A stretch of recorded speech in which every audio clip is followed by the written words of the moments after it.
There you are. Yeah. Hey. Hey, how's it going?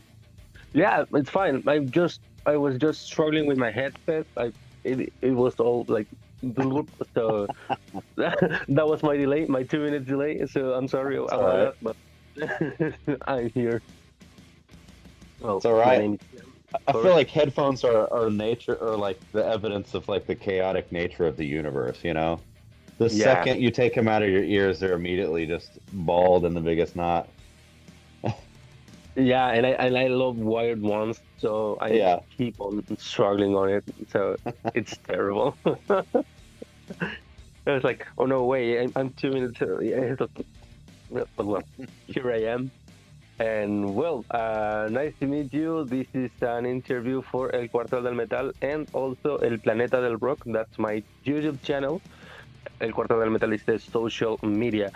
And well, I I need to tell you, well, the Mind Burst Live is wow. I love the album.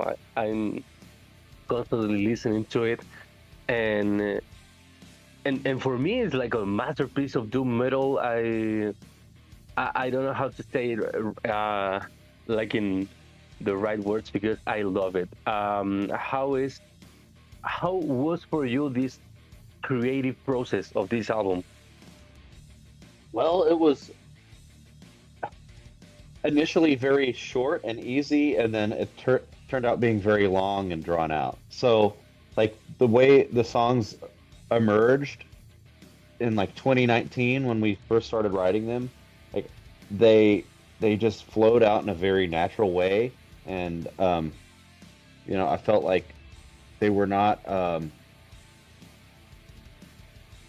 they were not difficult in the way that like sometimes songs will provide these challenges and it takes a long time to figure out where they're supposed to go. These songs came pretty naturally, but then over the time that it took to actually complete them, uh, there ended up being so much examination on the fine details that what initially didn't feel like a challenge became quite a long process. Like, structurally the songs emerged in a pretty straightforward way, but then like getting all the details right was Mhm. was a very long process. So, we've never spent so long on six songs. It took us 5 years to release the album. We've never spent that long on anything. So it was kind of strange, but we learned a lot in the process. Yeah, and these 6 songs, some of them are 10 minutes long. Um, could you tell me something about like how did you guys get to each of these songs? Because I think it's I feel it like a concept album, but at the same time, it's like every one of them has a known meaning. Uh, when the light fades, I think it's one of the titles. Hmm. I That's the last one, right? It's the first one. And the first one, yeah. I'm in Spotify the playlist is like Oh I yeah. don't know, yeah. As it's not like available for everyone. It's like Oh yeah. I downloaded from the Nuclear Blast thing, so I don't know the exact order of the songs, but that song in particular, I think it's like a ode to the suffering, like the own suffering. So I don't know what was your like uh, influence to write a song in particular like that one. That one specifically is like about a particular relationship in my life, someone in my life. But it also kind of I think speaks to anyone who, you know, is stuck in a they have made their suffering habitual. People just get used to being in a particular place, and they think that there's no way to get out of it, and they become comfortable in their suffering. And the idea behind that song is like, things could change if you try. Maybe they won't change, but you have to try. For anything to ever possibly change, you have to try. And yeah, that song is essentially about being comfortable and being miserable, and and yeah. So it's just that's taken from real life. Yeah. Well, I've yeah. been there too. I've been in that place in my life as well. Mhm. No, it's a sad song, but it makes like a catharsis or something because wow, it's like yeah. Um, for you, this album is like a natural step from Forgotten Days. Yeah. Well, strangely, we wrote a lot of these songs at the same time as the Forgotten Days songs. Um, but when we were writing, we realized that there were very distinctly two different types of songs that were emerging, like just from writing without any intent. We just write and see what comes out. And there was one group of songs that was very like direct and riff oriented, and then there were these other like more subtle songs that were coming out. And so, after a few songs had been written, or at least the initial ideas of these songs came out, it became very clear that there were two distinct types of songs that were happening. And so we separated them into two groups and figured it would be better to turn it into two albums rather than one kind of, you know, mixed album with very different moods. So Forgotten Days became the straightforward, raw, kind of riff oriented songs. And then the other songs became Mind Burns Alive that are a lot more subtle and, you know, uh, dynamic. Hmm. Yeah.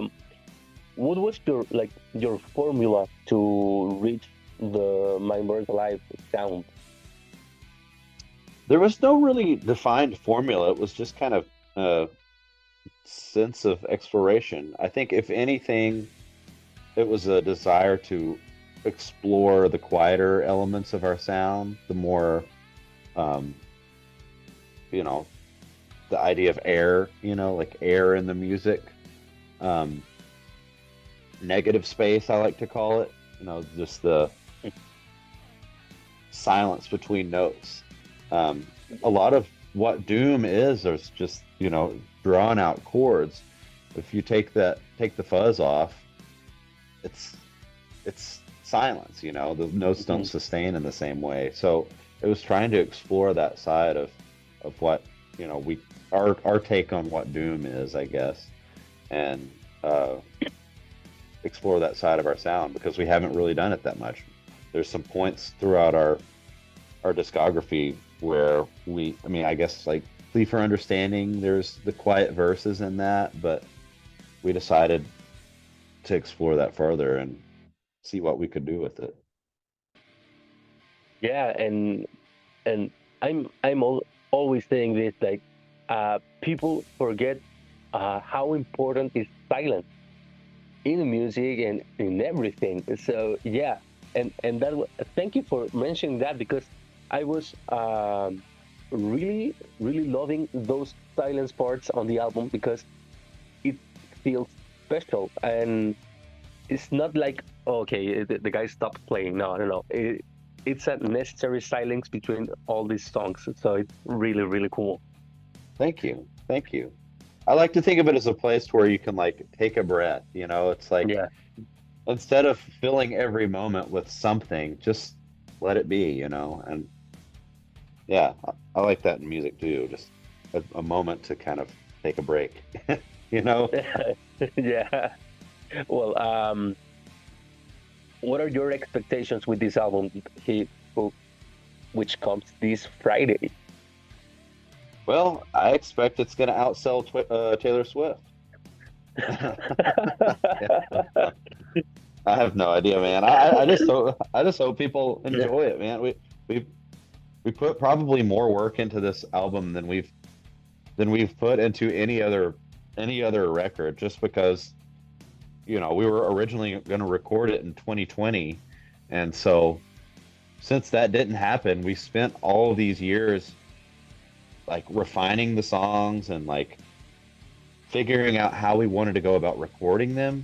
Like we learned about a lot about engineering and like spent time like working on like mic and speaker and amp and preamp combinations just to like get the sounds that we wanted to before we even got to the studio. So like the level of control and like design behind every element of this record is like greater than anything we've ever done in terms of like the time spent on it. So this is by far our most like controlled record in terms of, you know, from mental conception to the actual creation. We had more like defined control over this than we've ever had before. Well, and maybe if it wasn't for the pandemic, this album didn't sound this way. No. So Yeah, there's no way it wouldn't have been as good. At the time, it seemed like it was a terrible, you know, set of circumstances. It's like, well, it obviously the world was really fucked and it was scary, but it ended up being a good thing because it gave us years to learn different elements of, you know, the studio process. Specifically, like it taught us about engineering, or gave us a chance to learn about engineering on our own, and that helped us when it came time to actually record. We knew a lot more about the actual engineering side, and so instead of having to like abstractly try to describe the sound that we want to someone else, we could just do it ourselves, or, you know, be like, we'd like to use this microphone, blah blah blah, and it just, you know, it was very useful. yeah. Having all of that in mind, is this your best album so far? I mean, I think so. I like all our albums for different ways, for different reasons. I think they all kind of bring something different. But yeah, this is my favorite right now. Until the next one, hopefully we'll do an even better one. That's the goal. Yeah, that's always the goal. For you, what's the best part of making this music? Oh, getting to play music with your friends, and I think I've always, you know, I've always been a creative person, and I enjoy challenging myself and finding new ways of expressing myself and getting to do it with my friends and having an audience worldwide who is interested in what we do. It's, you know, there's a lot of great things about it. I feel very, very lucky to have people care about something that I also care so deeply about and that are interested. So yeah, feel very lucky. Yeah. Well, and I need to ask you this: when are you guys coming to Latin America? Supposedly next year. We've talked about it. So we've never been. So we've talked about it with our managers. So sometime next year, supposedly. Great. Have you heard something about the Latin American fans? I mean, I hear that they're the best. That's what everybody says. It's the most fun place to play. So yeah, we were gonna do it on the Forgotten Days tour, but then Forgotten Days never had a tour. So No. so, you know, better late than never, I guess. But yeah, that's the plan. I think we're doing at some point next year, but we haven't started actually scheduling it yet. But that is, we've discussed it, so it's supposed to happen in 2025.